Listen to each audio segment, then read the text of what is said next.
As European Union, we are based on values and როგორც ევროკავშირი, ჩვენ დაფუძნებული ვართ ღირებულებებსა და პრინციპებზე: დემოკრატია, კანონის უზენაესობა, ადამიანის უფლებები და როგორც ევროკავშირი, ჩვენ ასევე ღია ვართ ახალი წევრი სახელმწიფოებისთვის. ეს რა თქმა უნდა მათ სურვილზეა დამოკიდებული და საქართველო იყო ერთ-ერთი სახელმწიფო, რომელმაც ფორმალურად ევროკავშირში გაწევრების სურვილი გამოთქვა.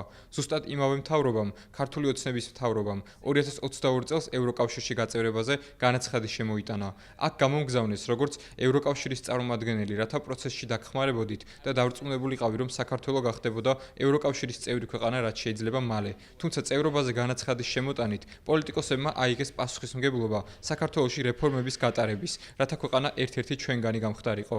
მათ აიღეს ვალდებულება დამორჩილებოდნენ და პატივი ეცათ იმავე პრინციპებისთვის: დემოკრატიისთვის, კანონის უზენაესობისთვისა და ადამიანის უფლებებისთვის. რასაც ჩვენ ვხედავთ, ისაა, რომ კანდიდატის სტატუსის მიღების შემდეგ გადადგმული ნაბიჯები, მიღებული გადაწყვეტილებები და კანონები ამ პრინციპების საწინააღმდეგოა და ამის შესახებ საუბრობენ სხვა ევროპელი ლიდერებიც.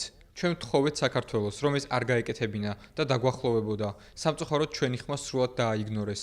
უფრო უარესიც, რაც ჩვენ საქართველოში ბოლო თვეებში ვნახეთ, არის დაშინება, ძალადობა, სისასტიკე და სრული დაუსჯელობა იმ ადამიანების, რომლებიც დემონსტრანტებს ქუჩაში სცემდნენ. against those principles.